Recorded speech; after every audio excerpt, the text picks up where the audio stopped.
Finally made it.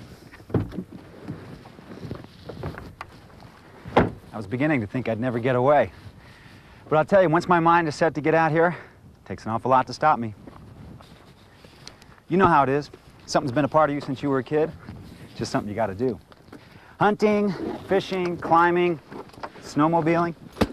Everybody's got their favorite sport. But I'll tell you, for me, being outdoors is the only way to go. And wherever it is you're going, no matter what sport it is you love, this is really going to help you enjoy it a lot more. With the GPS 40, you've made it to the world of Garmin GPS navigation. This technology is a real revolution. It's the perfect companion to the topographical maps and compasses that you've probably been using for years. The GPS 40 makes every destination easier to reach, and the journey a lot more fun, too. Now, the real key is in knowing how to get it done, but believe me, I learned how to use it in no time, and you will, too. Today, we want to share with you how to access those features that you're probably going to be using the most. Now, in your owner's manual, you'll find the same information, but in a lot more detail. In fact, Garmin strongly suggests that you read the Getting Started section before heading out with your unit for the first time. I also suggest taking your owner's manual out with you the first couple of times, too, until you get pretty comfortable with those features that you're going to be using the most. So, how do you access those features? Well, all you need is one hand. Or maybe I should say one thumb of one hand. Left, right, and up-down arrows on the rocker pad move the alignment symbol around the screen. Enter starts the editing process. Then, left, right selects columns, and up-down will change data. The page button lets you scroll forward through the main data pages on the unit in sequence. This button also takes you back to the previous page from any submenus that you might be using. The quit key doesn't turn the GPS 40 off. Instead, it lets you move through the pages in reverse. It's kind of like an escape key on a computer, too, letting you clear an entry from a field in case you make a mistake or you change your mind. Enter lets you activate highlighted fields so you can enter data and confirm your data entries.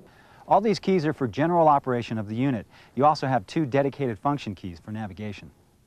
The Mark key captures a position and displays the marked position page. The Go To key directly changes the display into the navigation page. But more on those later. Of course, all of these keys are meaningless without this one. The power button turns the unit on and off and controls the backlight. Let's start it up. Every time you turn the GPS 40 on, it acquires signals from satellites in space. Now, the very first time you use the unit, it'll take about 15 minutes to acquire the signal, so you'll need to be patient. You also need to make sure that the surrounding area is free of obstructions. GPS satellite radio signals are relatively weak. GPS 40 is a strong receiver, but if you've ever heard what happens to car radios when they go underneath a bridge, well, you can imagine what happens to signals from satellites in space that have to travel through mountains and rock formations. So for my initial acquisition setup, I went to a big open park not too far from where I live, and you should do the same too. After that initial setup is done, satellite acquisition happens a lot quicker. Here on the satellite status page, you'll find your battery power gauge and get a bird's eye view of the satellites above. North is at the top. The outer circle is the horizon, and the inner circle is 45 degrees above the horizon. And the center point is directly overhead. All right, let's see. Satellite number 2 is directly above us. Satellite number 31 is a few degrees above the horizon right over there. And satellite number 26 is out that way. And did you notice that some of the bars here are a little bit higher, but these aren't so high? Well, these are signal strength bars. The strongest signals are coming from right overhead. We're not receiving these satellites because they're low on the horizon, and they're being blocked by that hill. But that's okay, because just 4 satellites with good geometry are needed to precisely display your location, heading, distance, speed, or time to any destination or waypoint anywhere in the world. A waypoint, by the way, is an exact position to fix on, so you can recall it later on for future use. I've already marked one. You see, a good buddy of mine with his own GPS 40 told me about some fantastic ridge that's up here that has these really great views. So back at home, he helped me enter the position of it as a designated waypoint. So, let's make another one of our own right now.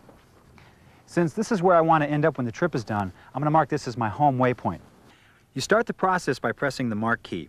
This brings up the Mark Position page. The GPS 40 automatically gives the position a 3-digit reference number, which you can change into something more meaningful for you. So let's call this spot Car.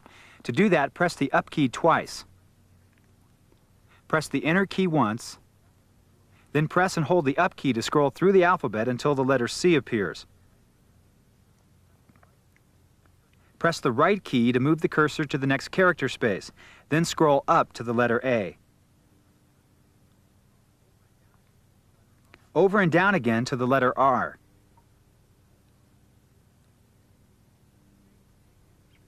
To save this name and position, press Enter. The cursor then moves to the route field. Let's add this waypoint to a route by pressing Enter.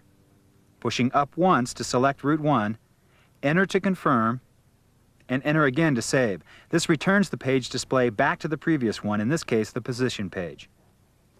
So now we have a destination, the ridge, and a place to ultimately get back to, the Car, both marked as waypoints. So now what? Well, this is where the real fun begins. Have some fun. Use your imagination. Get off the beaten path. The GPS 40 is going to get you back. One of the things you're going to love about the GPS 40 is the sense of freedom that it gives you, so go your own way. Just remember to shut the unit off when you're not using it so you can save battery power. You do that by holding the power key down for 3 seconds. If you don't hold that key down, it doesn't shut off. Incidentally, when I do shut it off, I don't have to worry about losing my waypoints because since I saved them, they're safely stored in memory. Let's get walking.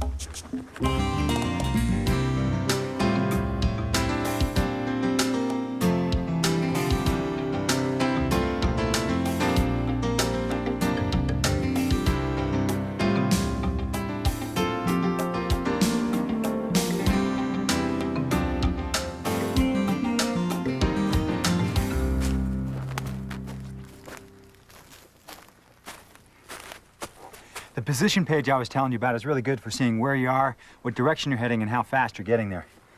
This page shows the current position in latitude and longitude, along with the estimated altitude and the current time. It also has a moving display that indicates your cardinal heading and a track and speed indicator that indicates your direction of movement and how fast you're moving.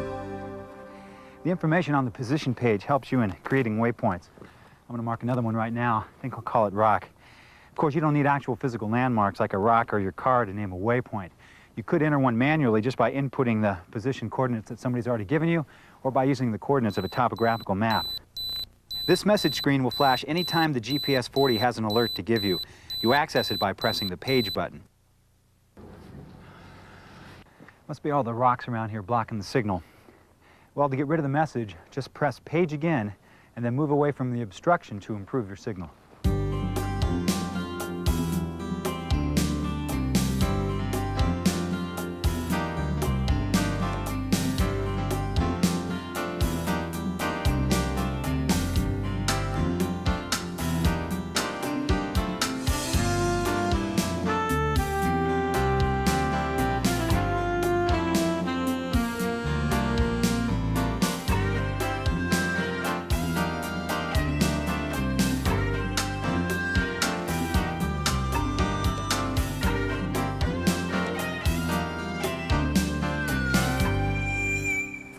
Found a great spot right over there to spend the night.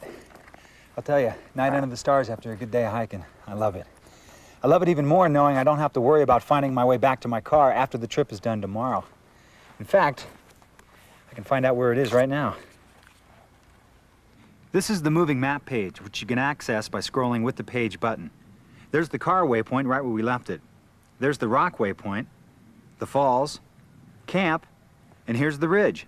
This is me. And here's the direction and speed indicators once I get going. The moving map is a very simple, very graphic way to see where you've been, where you are, and where you're going. I don't know about you, but I'm ready to get to that ridge right now. To go direct to any waypoint, just push the Go To button, which will change the display from the moving map page to the navigation page. Then, scroll to select Ridge and press the Enter key to confirm. When the waypoint is selected, the GPS 40 gives you the compass direction, or bearing, to take to reach the waypoint from your current position. The distance to the waypoint is also displayed, along with the current track and speed. To get to the ridge, we just alter our course until the degree of the track is the same as the bearing. Then we continue in that direction, trying to keep the track as close to the bearing as possible. Looks like I got a ways to go before I hit the ridge, so I'm going to shut the GPS 40 off and save a little battery power.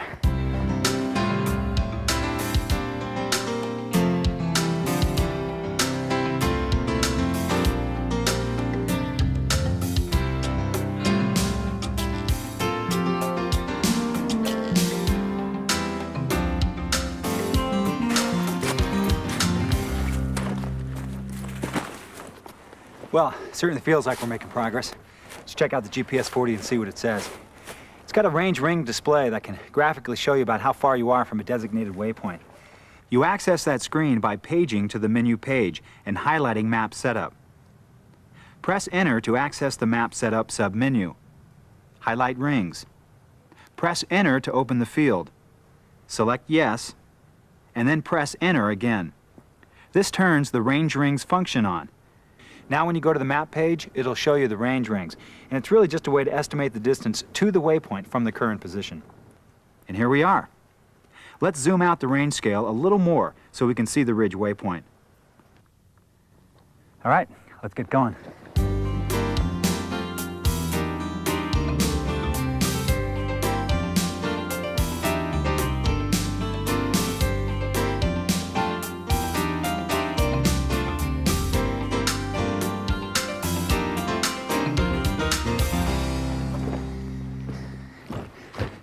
We're getting close. Let's get back to the navigation page.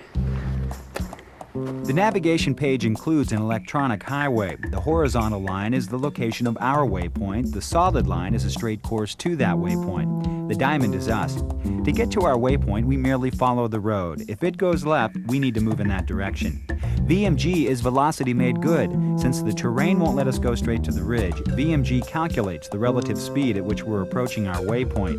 ETE stands for estimated time en route, so we know when we can expect to arrive at the ridge.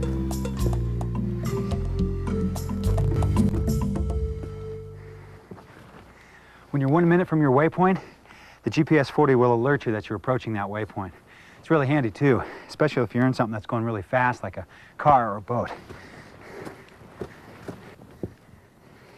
When you reach your destination waypoint, the diamond on the electronic highway will intersect the finish line. Sure enough, here we are.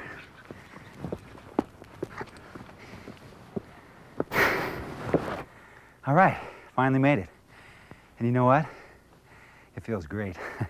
You see, the journey was a challenge, but the navigating wasn't, and that's what GPS is all about. Unbelievable. What a view. Come on, let's check it out. It's a gorgeous valley. Tomorrow, I'm there. All I have to do is create a reference waypoint from this location. In fact, your owner's manual spells it out for you, and it's pretty easy. I mean, I could even add the waypoint to my route right now if I wanted. Remember how I put all those waypoints that I marked into a route? Well, by creating a route, I can recreate my journey up here. And you can bet I'll do that soon, too. Of course, it can make navigating back to my car and my camp a lot easier, too. In fact, let's take a quick look at how it could get us back to the car. Select the menu page with the Page button. Then, highlight the Route's submenu. Press Enter to display the route's pages. Enter the route number to be activated, in this case 1. See? There's all of our waypoints in the sequence we followed to get here. But because I'd be going from the ridge back to the vehicle, we need to invert the route by pressing Enter again, then moving the highlight to invert and entering. I now have a complete, concise, active route to navigate back to my car with, one that I could add to or revise if I wanted. I could use the route for the whole trip back to the car or just back to camp. Or maybe I want to get off that route completely and mark new waypoints and save them to a new route. I could, you know, and copy and paste in some of the waypoints from my old route, too. Your owner's manual can talk you through all the routing capabilities, and believe me, there's as many options as there are trees in the valley down below.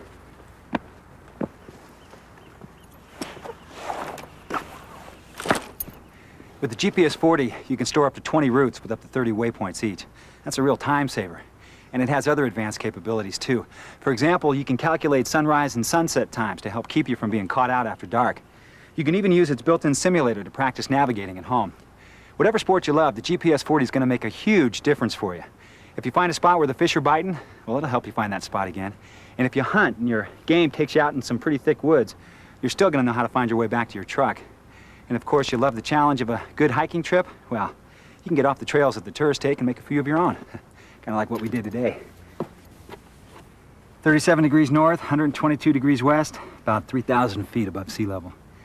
Doesn't matter where you're going in the world, because wherever it is, GPS 40 is there to tell you you've made it, in more ways than one.